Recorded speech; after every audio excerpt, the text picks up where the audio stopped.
Hello friends, जय माता दी। कैसे हैं आप सब दोस्तों। 2025 की अंतिम एकादशी है। आइए मिलकर उन शांत स्वरूप वाले, नाग शैया पर शयन करने वाले, नाभि में कमल धारण करने वाले, देवताओं के स्वामी, विश्व के आधार, आकाश के समान, मेघ के समान वर्ण वाले, सुंदर अंगों वाले, लक्ष्मी के स्वामी, कमल नयन वाले, योगियों द्वारा ध्यान करने योग्य, सभी लोगों के एकमात्र स्वामी, जन्म मृत्यु के भय को हरने वाले भगवान श्री हरि विष्णु को नमस्कार करते हुए सभी लोग ओम नमो भगवते वासुदेवाय का जाप करते हुए आगे बढ़ते हैं। शांताकारं भुजग शयनम पद्मनाभं सुरेशम विश्वाधारम गगन सदृशम मेघवर्णम शुभांगम लक्ष्मीकांतम कमलनयनम योगिर्विध्यानगम्यम वंदे विष्णु भवभयहरम सर्वलोकैकनाथनम।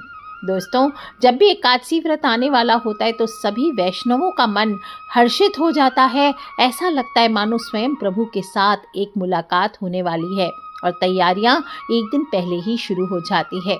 लेकिन इस बार साल 2025 की अंतिम एकादशी ने सभी को ठेंगा दिखा दिया है। तिथि का, एकादशी तिथि का क्षय हो गया है और किसी भी दिन जब सूर्योदय पर वो तिथि ना मिले तो उस तिथि का क्षय माना जाता है। अब लोग कंफ्यूजन में आ गए हैं और सभी लोग 30 दिसंबर को व्रत करने पे उतारू हो गए हैं, क्योंकि बहुत सारे पंचांग कह रहे हैं कि 30 दिसंबर को ही व्रत करना है।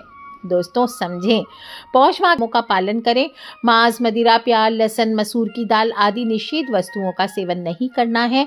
पूर्ण ब्रह्मचर्य का पालन करते हुए भोग विलास से दूर रहकर भगवान श्री हरि विष्णु का ध्यान करते हुए ओम नमो भगवते वासुदेवाय, ओम नमो भगवते वासुदेवाय का जाप करते हुए आपको ब्रह्मचर्य का पालन करते हुए सोना चाहिए। एकादशी के दिन जल्दी उठें, हथेलियों के दर्शन करें, धरती माता को प्रणाम करें, घर के मुख्य द्वार की साफ सफाई करके हल्दी के जल का छिड़काव करें, तोरण सजाएं, रंगोली लगाएं और इसके बाद लकड़ी का दातुन ना करें। इस दिन नींबू, जामुन या आम के पत्ते लेकर चबाते हैं या उंगली से कंठ साफ कर लीजिए। आज के दिन सिर्फ तुलसी नहीं, वृक्ष से कोई भी पत्ता तोड़ना वर्जित होता है। आज के दिन आप चाहे तो गिरा हुआ पत्ता लेकर सेवन कर सकते हैं और कुछ भी ना हो तो पानी से 12 बार कुल्ला कर लीजिए। इसके बाद स्नान करें और स्नान में आज के दिन नहाने के पानी में 2 बूंद अत्तर, अगर कोई सिद्ध इत्र है, एनर्जाइज्ड इत्र है तो वो, नहीं तो नॉर्मल कोई भी अत्तर मिला के आपको स्नान करना चाहिए। अत्तर स्नान कैसे किया जाता है सिखा देती हूँ आपको। आपके पास जो भी सिद्ध एनर्जाइज इत्र है उसको ले लीजिए, पहले स्नान कर लीजिए। इसके बाद उसको लास्ट में एक मग पानी में डाल करके अत्तर की 2 बूंद डाल लीजिए और उसको अपने शरीर पर डाल लीजिए मल कर, फिर उसको सूखने दीजिए। पोंछना नहीं चाहिए शरीर को, ध्यान रखें। इसके बाद सुंदर हल्के वस्त्र धारण करें, लाल, पीले, गुलाबी, हरे ये धारण करें। इस दिन नीले काले वस्त्र धारण नहीं करना चाहिए।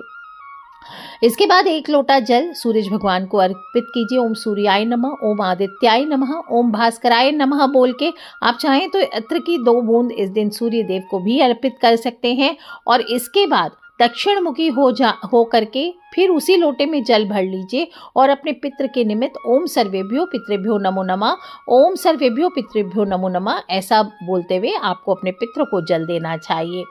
और इसके बाद अपने घर के पूजा मंदिर में आ जाइए, साफ सफाई कर ले और पैसा हो, तिल हो, कुश हो, जल हो लेकर प्रभु के सामने संकल्प करें कि आज मैं चोर, पाखंडी, दुराचारी मनुष्यों से बात नहीं करूंगा, ना ही किसी का दिल दुखाऊंगा। रात्रि को जागरण कर कीर्तन करूंगा। ओम नमो भगवते वासुदेवाय इस 12 अक्षर मंत्र का मैं जाप करूंगा। राम, कृष्ण, नारायण आदि विष्णु के सहस्त्र नाम को कंठ का भूषण बनाऊंगा। इस प्रकार भगवान विष्णु का स्मरण कर प्रार्थना करें, हे त्रिलोकीनाथ, मेरी लाज आपके हाथ, मुझे इस प्रण को पूरा करने की आप शक्ति प्रदान करें। मैं श्री हरि की प्रसन्नता एवं मोक्ष की कामना से इस पुत्रदा एकादशी व्रत को धारण करता या करती हूँ। मेरा ये व्रत अच्छे से पूर्ण हो, इसके लिए हे श्री हरि आप अपने शरण में लीजिए। पूजा में आपको ध्यान रखना है, प्रभु को दक्षिणावर्ती शंख आदि से आपको अभिषेक करना चाहिए। दक्षिणावर्ती अभिमंत्रित शंख हो तो उसमें जल भर के या फिर दूध भर के या पंचामृत भर के आपको भगवान विष्णु की मूर्ति का अभिषेक करना चाहिए। और इसके बाद आपको उनको शुद्ध जल से स्नान करके पोंछ करके पीले वस्त्र धारण कराने चाहिए। पीतांबरधारी है प्रभु, इस बात का ध्यान रखें। तो आज के दिन सिर्फ खुद ही पीले वस्त्र नहीं, प्रभु को भी पीले वस्त्र ही धारण कराने चाहिए। जनेऊ धारण कराएं, चंदन धारण कराएं, थोड़ा सा इत्र ज़रूर चढ़ाएं। अगर आपके पास कोई इत्र की बोतल है या एक फुलेल इत्र, आप आज के दिन उनको अवश्य चढ़ाइए और उसके बाद उसे आशीर्वाद के रूप में लास्ट में परिवार सहित अपनी नाभि में लगाना चाहिए। दोस्तों, प्रभु भगवान श्री हरि की इस प्रकार से पूजन करने के बाद उनको चंदन का तिलक करें। श्री हरि विष्णु को चावल नहीं चेपते हैं, तो इस बात का ध्यान रखें। सफ़ेद तिल आप तिलक करने के बाद उनको लगा सकते हैं। और जो भी भोग लगाएंगे उनके लिए भोग ज़रूर बनाएं। पीले रंग का भोग कुछ भी बना सकते हैं, फलाहार भोग बनाएं, दाल मखाने की खीर आदि बनाएं और उसमें तुलसी पत्र अवश्य डालें। तुलसी पत्र के बिना कहते हैं प्रभु भोग नहीं लगाते, और तुलसी पत्र आज के दिन तोड़ा नहीं जाता। इस बात का आपको ज़रूर ध्यान रखना है। एक दिन पहले ही तैयारी करके रख लीजिए और इसके बाद भगवान की आरती करनी चाहिए और व्रत की कथा सुननी चाहिए। दोस्तों, आपको मैं बताऊं, इस दिन पीली सरसों का भी उपाय किया जा सकता है। तो थोड़ी सी पीली सरसों एक कटोरी में रख लीजिए। लास्ट में आप उसमें धूप कर सकते हैं। नकारात्मक शक्तियों का अगर आपके घर पे प्रभाव हो, ऐसे भी 2025 की जो नकारात्मक शक्तियां हैं वो यहीं जलाकर राख कर देनी है। छोटी सी कटोरी में पीली सरसों रख लीजिएगा पूजा के समय, और लास्ट में सारी पूजा पूर्ण होने के बाद, कथा आदि सुनने के बाद, आरती हो जाए, भोग लगा दें। इसके बाद वो पीली सरसों आप पूरे घर के सभी सदस्यों के ऊपर से 8-8 बार घुमा करके आपको थोड़े से गोबर के कंडे या फिर कपूर के साथ उसको जला देना चाहिए। और आप चाहें तो इसके बाद नए वर्ष आने तक 21 दिन तक इस उपाय को कंटिन्यू भी कर सकते हैं और पूरे घर में इसका धुआं आपको फैलाना चाहिए। कहते हैं कि इससे घर की सभी नकारात्मक शक्तियां समाप्त हो जाती है और आपके सभी कार्यों की बाधा हटकर कार्य बनने लगते हैं। अगर किसी व्यक्ति पर कोई गलत साया है तो सरसों के कुछ दाने उसके ऊपर से उसार कर आप ज़रूर जलाएं। और जो व्रत वाली रात है, इस दिन श्री विष्णु भगवान का पाठ करते हुए आपको जागरण भी करना चाहिए। सभी अपने बंधु बांधवों सहित भजन कीर्तन करते हुए, प्रभु श्री हरि का स्मरण करते हुए आपको जागरण करना चाहिए। दोस्तों, आपको इस दिन व्रत की कथा अवश्य सुननी चाहिए। आगे मैं व्रत की कथा सुना रही हूँ, जो भी सुनना चाहते हैं अवश्य सुने। कहते हैं कि एक समय महाराजा युधिष्ठिर ने भगवान श्री हरि कृष्ण को प्रणाम करते हुए उनसे पूछा कि हे भगवान, आपने सफला एकादशी का महात्म्य और कथा सुनाकर मुझ पर बड़ी कृपा की। अब कृपा करके ये भी बताइए कि पौष माह के शुक्ल पक्ष की एकादशी का क्या नाम है, इसकी विधि क्या है और इस दिन कौन सी देवता का पूजन अर्चन करना चाहिए और इस एकादशी व्रत की कथा क्या है। भक्त वत्सल भगवान श्री हरि कृष्ण कहते हैं, हे राजन, पौष माह के शुक्ल पक्ष की एकादशी का नाम पुत्रदा है और ये एकादशी पुत्र देने वाली एकादशी है, संतान देने वाली एकादशी है। इसमें भगवान श्री नारायण का पूजन अर्चन किया जाता है। इस चर और अचर संसार में पुत्रदा एकादशी व्रत के समान कोई दूसरा व्रत है ही नहीं। इसके पुण्य से मनुष्य तपस्वी, विद्वान और लक्ष्मीवान होता है, पुत्रवान होता है। यदि आपके घर में भी अभी तक संतान की प्राप्ति नहीं हो पाई है तो आपको पुत्रदा एकादशी व्रत अवश्य करना चाहिए। और यदि आप इस व्रत को स्वयं करके यदि किसी और को भी इसका पुण्य प्रदान करना चाहते हैं तो भी अवश्य उनको प्रदान करें, जिससे उनके भी घर में संतान की प्राप्ति हो। पुत्रदा एकादशी की एक कथा ऐसी आती है, वो ध्यान पूर्वक सुनो। भद्रावती नामक नगरी में सुकेतुमान नाम का एक राजा राज्य करता था। उसके घर में कोई भी पुत्र नहीं था। उसकी स्त्री का नाम सेव्या था और वह निपुत्री होने के कारण सदैव चिंतित रहा करती थी। राजा के पितर भी रो रो कर पिंड लिया करते थे। सोचा करते कि इसके बाद हमको कौन पिंडदान करेगा। राजा को भाई, बांधव, धन, हाथी, घोड़े, राज्य, मंत्री, इन सब में से किसी में भी संतोष नहीं होता था। वो सदैव यही विचार करता कि मेरी मृत्यु के बाद मुझे कौन पिंडदान करेगा, क्योंकि बिना पुत्र के पितरों को और देवताओं का ऋण मैं कैसे चुका पाऊंगा। जिस घर में पुत्र ना हो उस घर में सदैव अंधेरा रहता है। इसलिए पुत्र प्राप्ति के लिए प्रयत्न करना चाहिए। हालांकि कन्या हो या पुत्र हो बात बराबर होती है, लेकिन संतान अवश्य होनी चाहिए। जिस मनुष्य ने संतान का मुख देख लिया वह धन्य है। उसको इस लोक में यश और परलोक में शांति प्राप्त होती है, अर्थात उनके दोनों लोक सुधर जाते हैं। पूर्व जन्म के कर्म से ही इस जन्म में संतान, धन आदि प्राप्त होते हैं और राजा इसी प्रकार से रात दिन चिंता में लगा रहता। एक समय राजा ने अपने शरीर को त्यागने का निश्चय कर लिया, परंतु आत्मघात को महान पाप समझकर उसने ऐसा नहीं किया और ऐसा ही विचार करते हुए राजा अपने घोड़े पर बैठकर वन को चला गया। पक्षियों और वृक्षों को देखने लगा। उसने देखा कि वन में हिरन, व्याघ्र, सुअर, सिंह, बंदर, सांप सभी भ्रमण कर रहे हैं। हाथी अपने बच्चों और हथनियों के बीच में घूम रहा है। इस वन में कहीं गीदड़ अपने कर्कश स्वर में बोल रहे हैं, कहीं उल्लू ध्वनि कर रहे हैं। ऐसे दृश्यों को देखकर राजा उन्हीं विचार में लगा रहा और इसी प्रकार आधा दिन बीत गया। राजा सोचने लगा, मैंने कई प्रकार के यज्ञ किए, ब्राह्मणों को स्वादिष्ट भोजन से तृप्त किया, फिर भी मुझको यह दुख क्यों प्राप्त हुआ है। राजा प्यास के मारे अत्यंत दुखी होकर जल की तलाश में इधर उधर घूमने लगा। थोड़ी दूर पर राजा को एक सरोवर दिखाई दिया और उस सरोवर में बड़े सुंदर सुंदर मनमोहक कमल खिल रहे थे। सारस, हंस, मगरमच्छ आदि विहार कर रहे थे। उस सरोवर के चारों तरफ मुनियों के आश्रम बने हुए थे। उसी समय राजा के दाहिने अंग फड़कने लगे और राजा इसे शुभ शकुन समझकर घोड़े से उतरकर मुनियों को दंडवत प्रणाम करके उनके पास बैठ गया। राजा को देखकर मुनियों ने कहा, हे राजन, हम तुमसे अत्यधिक प्रसन्न हैं, तुम्हारी क्या इच्छा है सो कहो। राजा ने कहा, महाराज आप कौन हैं और यहाँ किस लिए आए हैं, कृपा करके मुझे बताइए। मुनि कहने लगे, हे राजन, आज संतान देने वाली पुत्रदा एकादशी है और हम लोग विश्वदेव हैं और इस सरोवर में स्नान करने के लिए यहाँ आए हैं। यह सुनकर राजा कहने लगा कि हे महाराज, मेरे घर में भी अभी तक कोई संतान नहीं हुई है और यदि आप मुझ पर प्रसन्न हैं तो मुझे एक पुत्र का वरदान दीजिए। मुनि बोले, हे राजन, आज पुत्रदा एकादशी ही है, आप भी इस व्रत को अवश्य करें और भगवान की कृपा से आपके घर में पुत्र की प्राप्ति अवश्य ही होगी।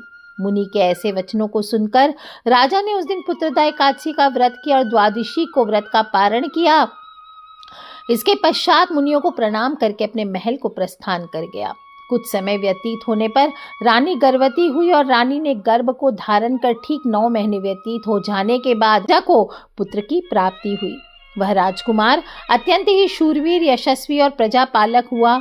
भगवान श्री हरि कृष्ण कहते हैं, हे राजन, पुत्र की प्राप्ति के लिए इसीलिए सभी मनुष्यों को पुत्रदा एकादशी का व्रत अवश्य करना चाहिए। और जो मनुष्य इस महात्म्य को पढ़ता है, सुनता है, औरों को सुनाता है, उसे अंत में स्वर्ग की प्राप्ति जरूर होती है। तो बोलिए श्री लक्ष्मी नारायण भगवान की जय। इस प्रकार से व्रत की कथा संपूर्ण होती है। आप स्वयं भी सुने और अपने परिवार वाले, फ्रेंड्स, फैमिली, मम्मी पापा, भाई बहन, बच्चे सभी लोगों को अवश्य सुनाएं। और एकादशी के अगले दिन फिर आपको जागरण करने के बाद पारण ज़रूर करना चाहिए। ज़रूरतमंद व्यक्ति हो, कोई ब्राह्मण हो, उनको भोजन हो, दक्षिणा हो, ये देकर व्रत को खोलना चाहिए। द्वादशी में जहाँ पे आपने सेवा पूजा की है वहाँ पर बैठकर भुने हुए 7 चने लेकर 14 टुकड़े कर लीजिए और उसको अपने सिर के पीछे फेंकना चाहिए और बोलना चाहिए, मेरे 7 जन्मों के शारीरिक, वाचिक और मानसिक पाप नष्ट हुए। और ये भावना करके 7 अंजलि जल पीना चाहिए और चने के 7 दाने खाकर व्रत को खोलना चाहिए। दोस्तों, एकादशी के दिन आपको कुछ बातों का ध्यान भी रखना है। अशुद्ध द्रव्य नहीं पीना है, कोल्ड ड्रिंक हुआ, कोई भी डब्बा बंद, क्योंकि फलाहार की विधि आती है तो कुछ लोग जूस पी लेते हैं, कोल्ड ड्रिंक के साथ ही पी लेते हैं। ये आपको नहीं पीना चाहिए। और आइसक्रीम और तली हुई चीज़ें आदि ना खाएं। फल घर में निकला हुआ फल का रस हो, थोड़ा दूध हो, पानी हो, ये सब आप ले सकते हैं। और व्रत के 3 दिन, दशमी, एकादशी और द्वादशी, इन तीनों दिन में कांसे के बर्तन में भोजन ना करें। मांस, प्याज, लहसुन, मदिरा आदि का सेवन नहीं करना है। लहसुन, मसूर, उड़द की दाल, चने की दाल, कोदो, शाक, शहद और तेल और या फिर अधिक जल का सेवन ये नहीं करना चाहिए। व्रत के पहले दिन और दूसरे दिन जौ, गेहूं, मूंग, सेंधा नमक, काली मिर्च, शर्करा और गाय का घी, इससे एक बार भोजन करना चाहिए। फलाहारी को गोभी, गाजर, शलजम, पालक, कुल्फा का साग ये सेवन नहीं करना चाहिए। आम, अंगूर, केला, बादाम, पिस्ता, ये जो अमृत फल है इनका आप सेवन कर सकते हैं। इस दिन जुआ, निद्रा, पान, पराई निंदा, चुगली, चोरी, हिंसा, मैथुन, क्रोध, झूठ, कपट आदि अन्य कुकर्मों से नितांत दूर रहना चाहिए। बैल के पीठ की सवारी नहीं की जाती है और भूलवश किसी निंदक से बात हो जाए तो इस दोष को दूर करने के लिए भगवान सूर्य के दर्शन करें तथा धूप दीप से श्री हरि की पूजा कर क्षमा मांग लेनी चाहिए। एकादशी के दिन घर में झाड़ू आदि नहीं लगाने चाहिए, इससे चींटी आदि जो सूक्ष्म जीव है इनकी मृत्यु का भय रहता है। इस दिन आपको बाल नहीं कटवाने चाहिए, स्त्रियों को बाल नहीं धोने चाहिए, शेव नहीं कराना चाहिए, शरीर के किसी भी अंग के बाल ना काटे, नाखून आदि ना काटे और मधुर बोले, अधिक ना बोले। अधिक बोलने से कई बार क्या होता है, नहीं बोलने योग्य वचन भी निकल जाते हैं। सत्य भाषण करें और प्राणी मात्र को भगवान का अवतार समझ करके किसी से भी छल कपट नहीं करना चाहिए। अपना अपमान करने वाले या कटु वचन बोलने वाले पर भी आपको क्रोध नहीं करना चाहिए। मन में दया की भावना रखें और इस विधि से व्रत करने वाले को सदा उत्तम फलों की प्राप्ति होती है। आज के दिन यथाशक्ति अन्न हो, कंबल हो, ठंड का महीना है तो कंबल आदि का दान आपको अवश्य करना चाहिए। प्रत्येक भोजन में पहले श्री हरि भगवान को भोग लगाएं और तुलसी दल छोड़ कर के उसके बाद ही आपको ग्रहण करना चाहिए। एकादशी के दिन अगर किसी संबंधी की मृत्यु हो जाए तो उस दिन व्रत रखकर उसके फल का संकल्प करके मृतक को दे देना चाहिए। और श्री गंगा जी में पुष्प जो अस्थियां होती है प्रवाहित करने पर भी एकादशी व्रत रखकर व्रत फल प्राणी को निमित्त देना चाहिए। आज के दिन तुलसी माँ के सामने शाम के समय दीपक अवश्य जलाएं और परिक्रमा करें और गौ माता का पूजन अवश्य करें। द्वादशी के इस प्रकार से द्वादशी के दिन सभी व्रत को पूर्ण करने के बाद द्वादशी के दिन ब्राह्मणों को मिठाई, दक्षिणा आदि से प्रसन्न कर उनकी परिक्रमा करनी चाहिए और इस प्रकार से मोक्ष की प्राप्ति होती है। दोस्तों, हमारे सनातन धर्म में मोक्ष को मनुष्य जीवन का अंतिम सत्य माना गया है। आत्मा कर्म के अनुसार मनुष्य का जीवन प्राप्त करती है और इसका मुख्य उद्देश्य ही सत्कर्म को करके मोक्ष की प्राप्ति करना है। और मोक्ष प्राप्त किए बिना मनुष्य को नहीं तो बार बार इस संसार सागर में आना ही पड़ता है। और पद्म पुराण में पुत्र और मोक्ष की चाह रखने वाले प्राणियों के लिए पुत्रदा एकादशी व्रत रखने का विधान बताया गया है। इस व्रत का उद्देश्य पितरों को मुक्ति दिलाना भी है। इससे मनुष्य के पूर्वजों को भी मोक्ष मिलता है और उनके कर्मों और बंधनों से उनको मुक्ति मिलती है। श्री हरि की कृपा से, आशीर्वाद से मनुष्य के पापों का नाश होता है और मनुष्य के मृत्यु के बाद उसको धर्म, अर्थ, काम और मोक्ष की प्राप्ति होती है। तो दोस्तों, मैंने आपको व्रत की कथा भी सुनाई है और सभी संपूर्ण जानकारी दी है। आपको इत्र का और पीली सरसों का उपाय भी बताया है। तो आप सब भी ज़रूर करें और अपने ज्ञान को बांटना भी गुरु पूजन के समान है। तो जो मैं आप सबको सुनाती हूँ, आपने मेरे मुख से सुना है, वो सभी इस कथा को आप स्वयं भी श्रवण करें और अपने फ्रेंड्स, फैमिली, मम्मी पापा, भाई बहन, बच्चे सभी लोगों को सुनाया करें। इससे भी बहुत सारे फलों की प्राप्ति होती है। तो कर लीजिए ये उपाय दोस्तों। खिलखिलाते रहें, मुस्कुराते रहें। आप सभी को पुत्रदा एकादशी की, इस साल 2025 की अंतिम एकादशी की हार्दिक हार्दिक शुभकामनाएं। आज के लिए इतना ही। खिलखिलाते रहें, मुस्कुराते रहें। Take care friends, love you all. जय माता दी। बम बम भोलेनाथ की जयकारा। शिरावालीदा बोल सांचे दरबार की जय। बोलिए हर हर हर महादेव शंभू। बोलिए लक्ष्मी मैया की जय, विष्णु भगवान की जय।